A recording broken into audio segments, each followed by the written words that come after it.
السلام عليكم ورحمة الله وبركاته. هر اللين دي بفجرة شما هركفوني برونا متجرا اللي جرتو سنجرا أدامو أم سجباب دوما تورموجي في ور سوشيال ميديا بات بلدينا ما ديجو في هركة التافتني في أم ستيكو في كورس تيكو بوليتينا هذا فاتيتي في قبا شرنا كودا برانا كها أم سوما تورموجي قبل مجتتنا برتي warroonni haati faadhee faamiliin qabdu maatiin qabdu maal godhu kadiiriin bira galtee isin haadhaan qabdu saniif haadhaan qabdu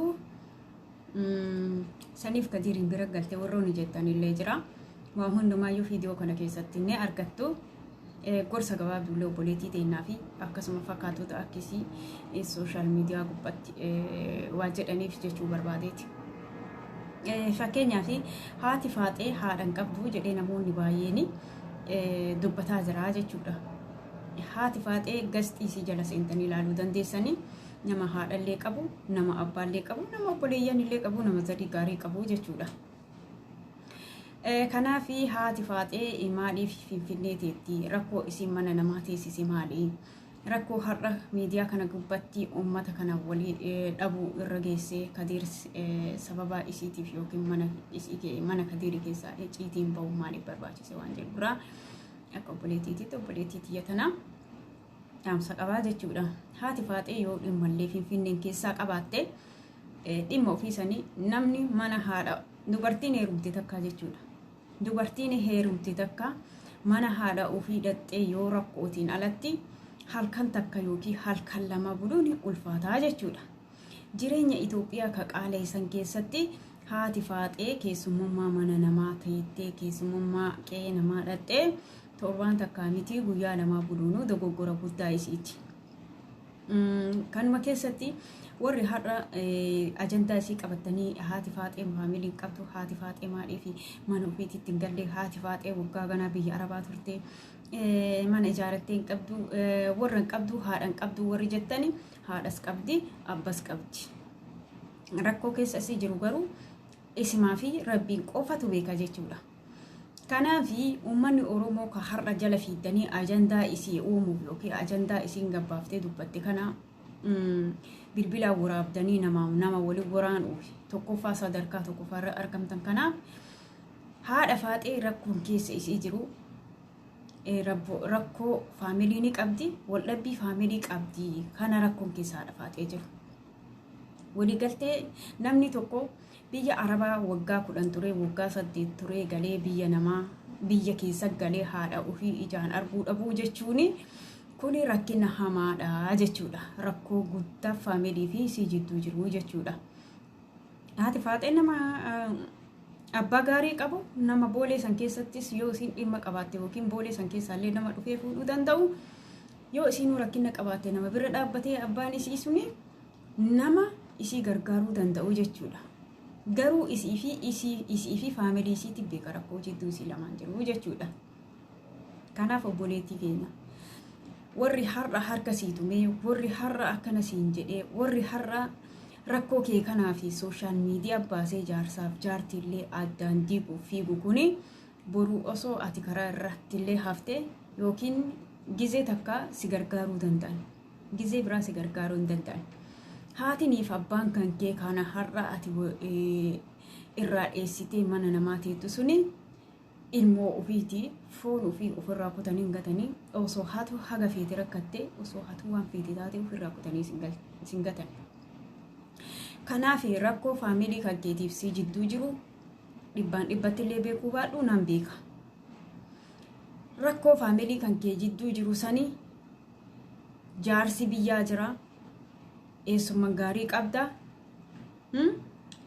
gosa gaarii qabda, jidduu keetiin jidduu faamilii keetii jiru sanii kanneen gayadhuutii galiitii mana kan kee ijaarattee qabdu san keessa gattaa'ii internetii kan kee bitadhu akkuma qaraate sooshaal miidiyaa fayyadamii siin jedha. Manni nama haga mana namaati. Mana nama mana ofiitiin namni nama dha'u miti. Fuulaa nama badanii jennaan namni mana nama sanii deebi'ee dhaqu. Fuulaa nama badanii jennaan jechuudha. Nama dha'u miti. Nama dha'u miti harka nama kaasu miti fuulaa nama badanii jennaan namni mana san deebi'ee dhaqu. kanaafi nama miti sareenuu waliin nyaatanii waliin nyaachisanii ka'anii deebitee nama nyaattu waan ta'eef kabajaa kana hundaa situ biraa ofirraa gabbuuse har'a uduu jarattiin sunillee sababaa kanaan jidduu bultii ofii keessa rakkoo wayii uumame nafseen illee dhufuu dandeetti osoo waa dhufanii intala arsiitiitu akkana godhee ijoollee arsiitiitu akkana godhee jedhee gostillee waan walitti buutuu fi yoo dhimma Finfinnee keessaallee qabaatte ji'a takkaan mana kiraayee qabadhu birrii 2,300 kafaltaa ji'a takkaaf birrii mana kiraayee qabadhu achi keessa taa'ee dhimma kan keessan fixadhu yoo si danda'ame gara biraallee deemuu yoo barbaadde gara biraa kutuu dandeetta yoo dhimma achi keessa si teessisullee dantaate haga yerootiif achi keessa mana kiraa qabattee taa'uu irra siif kabajaa qaballee atillee uf kabajitee jiraatta namnillee si kabaja malbala namaa dhattee ebaluun na tumee na uwwisee jechuun ni ulfaata. Adda kadirii birrii takka namaan kennu maalii jettee ati mistirii namaa tanattanuu kuni hedduu ulfaataadha. Itoophiyaa keessa nama ija jabaatee fi nama dalagate qofa jiraata. Haala jireenyaa biyyattii san keessa qaalii taate san keessatti atiin mana namaa teettee jecha hamaa kana gabbaasuun kan keessirree miti. Kadirii akka nama tokkootitti uummanni Oromoo mucaan kun nama akkanaati. Waan akkanaati nama gargaaruu bakka kana nama bira dhaabbatu yoo jedhe uummanni Oromootiin ga'uun akka intala Oromoo akka qabsooftuu takkaatitti waan sirra jiruuti. Innis ilma Oromooti atillee ta Oromooti. Achi as deebitee ammoo dubbiin dhumatti dubbii sooshaal miidiyaa faayidaa takka illee hin qabdu. Fakkeenyaaf isiniif atiif Kadiir kan wal dhabdaniif jaarsi isin araarsee jira. Si uwwisanii jiran. Kabajaa argattee jirta. Ammallee kabajama inni si kabajanii jaarsi yaa'ee si uwwisee si kabajee jedhe saniin akkasuma adabadhu malee deebistee dubbii baaftee sooshaal miidiyaa kanarra oofin.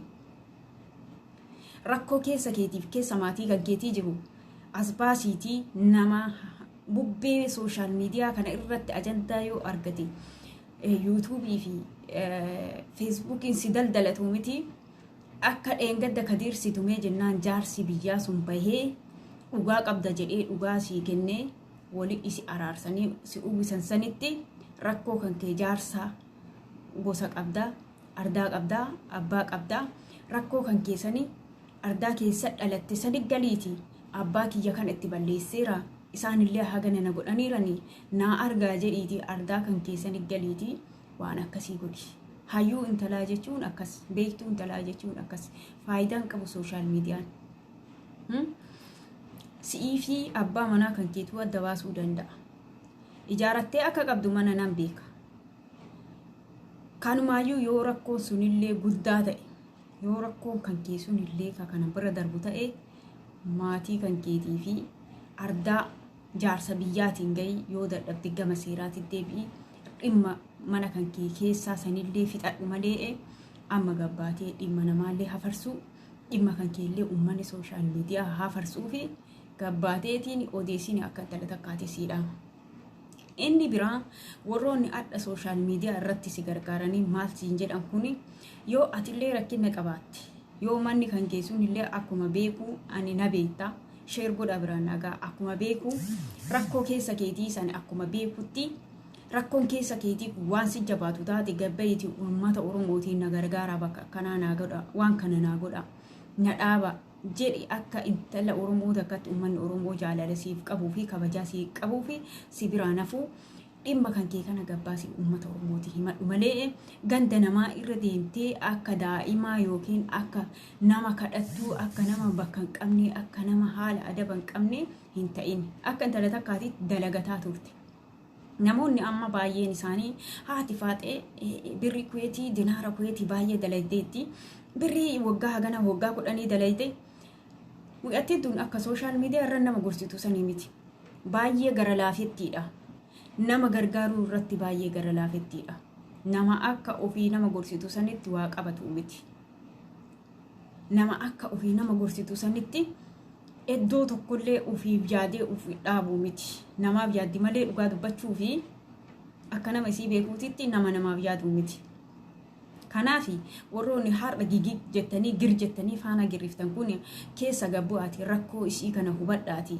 Maaltu isii akka beekuu fi eessa akka isiin jirtu maalirra akka isiin jirtu hubadhaa malee bilbila itti bilbiltanii naafiif Kadiir maal ol godhani Kadiiriif naafiin maal ta'ani naafiin Kadiirii mana keessa qara haati Faaxee 15 yookiin 7 takka galtee mana sii argite naafiif Kadiir eega rakkoo mana keessaa qabaatanii ardaa qabdi abbaa qabdi innis ardaa qaba abbaa qaba ardaa isaan lamaanii santu akkuma kaleessa waliin dhufanii jaarsaaf jaartiitiin seeraan nikaa hidhanii fi halaalchanii fi har'allee yoo rakkoon tokko uumame jaarsuma santu fixa malee warri sooshaal miidiyaa ajandaa uumachuu fi wanti isin bubbiftan takka faayidaan hin jiru isiniin jechuu barbaada akka intala takkaatitti.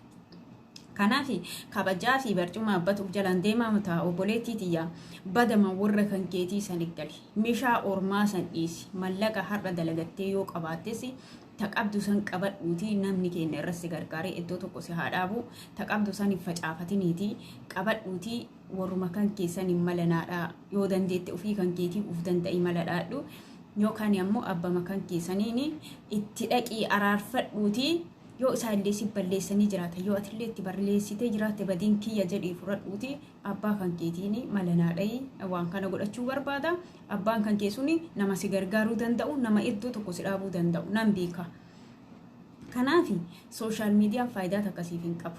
Osoo bultiiyyuu jaarattee jiraattee sooshaal miidiyaan uummanni sooshaal miidiyaa bultii kan kee diiguudha irratti jabaata malee si ijaaruu irratti hin jabaatu. Kanaaf wanti si ijaaru yookiin wanti bultii kan keessa irratti illee si jajjabeessu si'ii fi abbaa kan kee warra kaleessanii kaasii hidhe yookiin jaarsa biyyaa sallaman malee warri sooshaal miidiyaa isii bira bahee mucaan kun siif hin taane utuu amma mucaa jaarsa kan kee kattee rubtee susa as baaftee sooshaal miidiyaa mul'ifte siif hin taane kasii gadiiti heerumte kasii oliiti akkasii haadha Faaxee kun siif hin mallee haadha Faaxee akkasiin jedhan malee bultii gaariidha rabbi keessa si haa bulchu namni jedhu nama muraasaa jechuudha. Kanaafi obboleettii tiyya hin dogoggorin akkuma ofii nama gorsitu sani yeroo tokko dhaabbadhullee uf laali ganda namaatii gadi eessa amma dheengadda Kadiir na tumee jennaani mana nama biraa dhaqeera jette maal goota duriyyummaan dhiiraan tolti dubartiidhaati yoo uf dandeette mana kiraayii qabadhu kiraayii san keessa jiraadhu malee mana namaa irra deemtee eebadu akkas ta'e amma dheengadda manuma ofsaati na fakkaate manni ati seentee fiidiyoo turaabdee Kadiir nama akkanaati jettu hin jedhamu hin ta'u mistiri namaa baasuun hin barbaachisu icciitii abbaan manaatii faati manaa uffattee rakkoo ofii keessa jiraatan naafiin guyyaa takka Kadiir naaf hin taane Kadiir akkana na godha jettee sooshaal miidiyaatti hin himanne yoo Kadiir illee itti balleesse yoo Kadiir iyyuu hin taanee fi kaleessat ardatu ni kaayidhe abbatu ni kaayidhe abbaa kiyya bakkee kun naaf hin taane namni kun naaf hin taane jettee nama ardaa fi abbaa jaarsa biyyaa qabu dubbiin seera qabdi dubbiin abbaa qabdi warra sooshaal miidiyaa kan irra fiigee akkana ta'e haadha Faaxee akkas ta'e Kadiiriin tumsiisi Kadiiriin akkas godhi jettee ijoolleen shamarranii faasi gorsitu kana tokkumaayyuu dhagayin tokkumaan dhagayin namni har'a sitti akkas taate jabdu haati Faaxee Kadiiriin tumsiisuu qabdu siin jedhu kuni uduu boruu rakkoon tokko si uumame rakkoo isiiti qara jajuu keenya achi dhattee jajuu keenya akkana taate jedha. Kanaaf yoo dhimma Finfinnee keessa si jiraachisullee jiraate mana kiraayii qabadhu gabbayyaa kan talabbaa namaa dalagattee mallaqa harkaa qabda taanaan mana kiraayii qabadhu hin qabdu taanaan uummata Oromootiin na gargaaraa jedhe si gargaaranii dhimma kan keessan si haa fixanii yookaan ammoo qaxii jedhiitii mana haadhaaf abbaa kan keetiitti gadaa keessaa harkisanii gadi baasanii yookiin ammoo mana ijaaratte sanii gali kana malee wanti si baasaan jiru. Finfinnee keessa teettee nama waliin buusuun ati mucaan talaati uduu namni nu waasi takkaasuu sidhaanii dhaanaaf irraallee namaaf danda'u miti xunchaan akkana jettu xiqqoo mucaa kaleessa dhalattee mucaa dhiiraatti si tara waan ta'eef jechuudha kun yaada kiyyaa kun gorsa kiyyaa obboleettii teenna mana namaallee seentee bultii namaa keessallee seeniin namni bultii namaa diiguu ufiyyuu bakka jiru ani garuu hanga tokkollee si beeku natti fakkaata hinna beektallee na fakkaata. Kanaafi bultii namaallee keessan seeniin bultii namaa keessa seentee waan hin jirre waan hin fakkaanne hin dubbatin haa waan fedhee wal godhu warri Kadiir naafi wala ajjeeftu warra sooshaal miidiyaatii miti kaleessallee gatti gurgure Kadiiriin warra sooshaal miidiyaatii miti kasiif taateetti fuudhi jedhee Kadiiriin giddi itti jara lamaan tol jaalatee abbaa faatiin kaayitee waan ta'eef wanti godhamu hin jiru wanti sooshaal miidiyaa irraa kijibumaa jechuudha har'a uduu kijiba kanaan bultiin jaraallee waan tokko taate sababaa kan kee akka hin jenne akka intala arsee takkatti uf kabajisiisiti maqaa biyyaallee kabajisiisi galii mana haadhaaf abbaa kan keetiititti yookiin manuma kan keessanii galii waan si hanqate uummata Oromoo gargaarsa gaafadhu. Uummanni Oromoo siif guutaa jechuudha. Amma fakkeenyaaf faatee biyya Arabaa turtee dinaara akkasitti walitti ultee galteetti miliyoona 5 qabdi jettan. Dhugaa mucattiin tuni gara laafetti nama gargaaruu irraa duubatti hin deebitu. Abbaa eenyuyyuu taanaan waa jedhanii ni jennaan mallaqa ofiif duuban nama qabatu miti. Ani beeka waan ta'eef jechuudha. Kanaaf obboleeyyan kiyya namatti illee murteessina. Namaanillee waan jedhina garuu mucattii tana namni dandeettani hanga dandeettaniin gorsaa faamilii isii kanaan walitti deebisa. Abbaa isiitu nama gargaarii bakka tokko isii dhaabuu danda'u. Malee nama har'a karaa irratti akkana taateeti namni tumee ebalu tumee haadha faatee kun salphinaashu. Kuni salphina maal soquu mana isaa dhatte hoo jedhanadha kun salphina guddaa. Kanaaf obboleettiiti garuma haadhaaf abbaa kan keetii badaa jettuu saniif gali. Rakkoo jidduu keessan lamaan jiru jaarsi isiniif alaalu. Isiniin jedha dhaamsa kiyya kun sheer godha biraan naaf gahaa. Uummanni Oromoolee rakkoo si keessa isii jiru yoo gargaarsallee taate keessaan hubadha namni yaadaa. Warroota miidiyaa gubbaa bubbisu akka anaaf si'i kana osoo hin taane namni yaadaa keessa isii hubadha yoo gargaarsallee taate gargaaraa mucattii tanaa. Isiniin jechuu barbaada jaalala Oromummaatii fi jaalala namni si jaalatullee ofirraan balleessiniiti. Namni yoo bakka hin taanee fi akka hin taanetti argame uf jibballee namnillee isa jibba. Namni si jaalatullee jaalala kan kee hin balleessin. Intarneetii kan kee bitadhu manatti ijaarattee galiiti akkuma qara kolfitee taphattu firii ta'ee jiraadhu. Siin jedha kanuma dhaamsi kiyya sheer godha biraan nagaa haga viidiyoo biraatiin walitti dachaanutti.